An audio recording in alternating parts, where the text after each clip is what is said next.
ट्रेकसाठी कर्जत तालुक्यातील प्रसिद्ध ढाकभैरी कड्यावर गेलेले मुंबईतील 3 तरुण वाट चुकल्याने तिथेच अडकून पडले होते. त्यांची सुखरूप सुटका करण्यात आली. हेमंत कंक वय वर्ष 24 राहणार पवई, रोहित शेवाळे वय वर्ष 25 राहणार कोपरखेरणे आणि गीतेश वय वर्ष 24 राहणार ठाणे हे तिघं शनिवार दिनांक 26 एप्रिल रोजी सकाळी 8 वाजता सांशी ढाकभैरी ट्रेकसाठी रवाना झाले होते.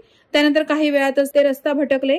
कसेबसे ते भैरी गुहेजवळ पोहोचले, परंतु तिथेही रस्ता चुकल्याने या ठिकाणी ते अडकून पडले. अडकलेल्या तिघांनी युट्यूबवरून शोध घेत बचाव पथकाला संपर्क साधण्याचा प्रयत्न केला. या दरम्यान गीतेशच्या गुडघ्याला दुखापत झाली होती.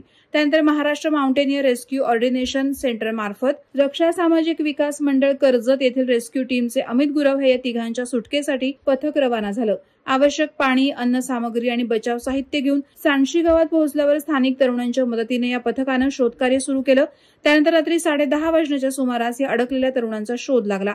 त्यानंतर सावधगिरीने मध्यरात्री 1 नंतर या तिघांना सांशी गावात आणण्यात आलं. स्थानिक तरुणांनी या तिघांची जेवणाची आणि विश्रांतीची उत्तम व्यवस्था केली आणि रविवारी सकाळी त्यांना सुरक्षितरित्या त्यांच्या मुंबईतील घरी पाठवण्यात आलं.